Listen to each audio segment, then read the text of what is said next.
کل ایف آئی اے Lahore cyber crime نے میرے بڑے بھائی کو جس نااہل نواز شریف کی تصویر کے لیے بلایا تھا، میں پاکستان کے میڈیا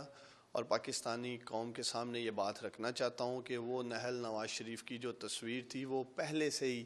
سوشل میڈیا پہ وائرل تھی،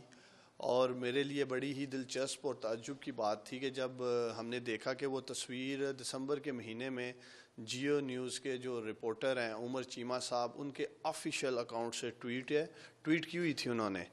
اور میرا یہ ماننا ہے کہ F I A cyber crime Lahore نے جیو نیوز کے رپورٹر عمر چیمہ کو کسی قسم کا نوٹس نہیں بھیجا، اور بلکہ الٹا عمر ڈار اور ہماری جو سوشل میڈیا ٹیم ہے اسے پولیٹیکل وکٹمائزیشن کا نشانہ بنایا۔ اور میرا یہ مطالبہ ہے اور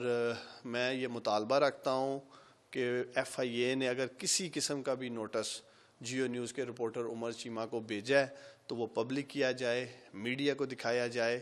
اور میرا یہ بھی سوال ہے کہ کیا جیو نیوز کے صحافی عمر چیمہ جیسے لوگ وہ قانون سے بالاتر ہیں، انٹچیبلز ہیں؟ عمران خان کی شادی کی خبر تو ایک آگ کی طرح عمر چیمہ کا ٹویٹ ہوتا ہے تو پھیل جاتی ہے، لیکن نااہل نواز شریف کی یہ تصویر، اس پہ عمر چیمہ کا کیوں نہیں احتساب ہوتا یا اسے کیوں نہیں بلایا جاتا اور اس کو بھی پوچھا جائے کہ کیا وہ بھی سائبر کرائم میں آتے ہیں؟